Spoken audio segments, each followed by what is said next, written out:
Littérature gourmande. On lit, on mange. Bonjour et bienvenue dans Littérature gourmande. Aujourd'hui, c'est Le géant de Zeralda de Tommy Ungerer qui me donne envie de cuisiner un croque-fillette sur Délices des ogres. Oui, vous avez bien vu, c'est un livre pour enfants. C'est un livre que mes enfants adorent lire, que nous les parents on adore lire, bref, on est très fans. L'histoire du géant de Zeralda, c'est l'histoire d'un ogre qui descend en ville, terrorise des gens et mange des enfants. Évidemment, c'est un ogre, c'est normal. Un beau jour, il tombe sur Zeralda, une jeune fille qui, malgré son plus jeune âge, est déjà une fine cuisinière.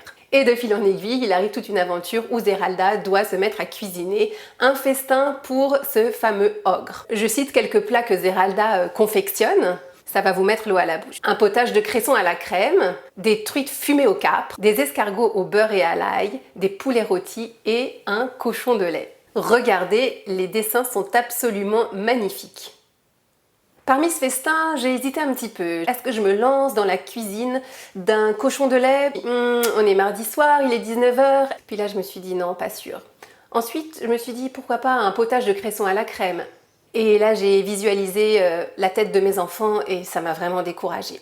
Donc, j'ai continué ma lecture et je suis arrivée à la page de tous les délices, voyez par vous-même, avec le croque-fillette sur Délices des ogres.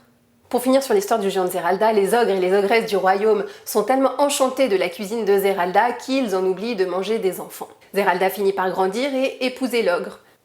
Oui, il faut bien préciser que c'est une histoire totalement politiquement incorrecte. En résumé, c'est l'histoire d'une fillette qui, en échange de quelques pièces d'or, accepte d'être enfermée toute la journée dans la cuisine pour nourrir un ogre qui menace de la manger et elle finit quand même par l'épouser. C'est ce qui rend probablement le livre Le géant de Zeralda absolument délicieux. Alors je me lance dans la confection du croque-fillette sur Délices des ogres. Aucune idée de comment ça se prépare, quelle est la recette. Je vais tout inventer et on va bien s'amuser.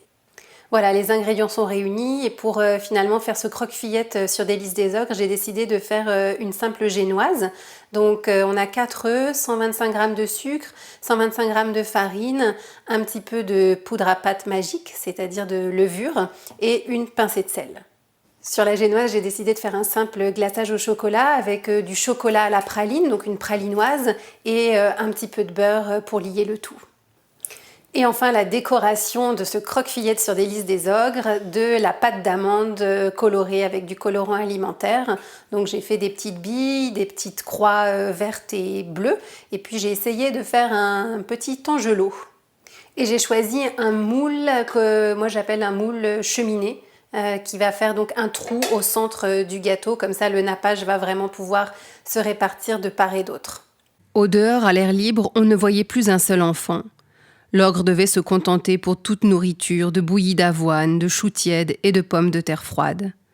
Il devenait de plus en plus grincheux, bougonnait et grognait tout seul en disant « J'ai tellement faim ce matin que je ferais bien un festin en mangeant 5 ou 6 gamins. Croque et croque, si maintenant je rencontre quelques enfants, je les dévore à pleines dents. » L'ogre avait retrouvé ses esprits et était de plus en plus intéressé par Zeralda. Le goût de tous ces plats était pour lui quelque chose de tout nouveau. Il était tellement enchanté de ce festin qu'il ne pensait même plus à se régaler de son plat favori, les petits enfants.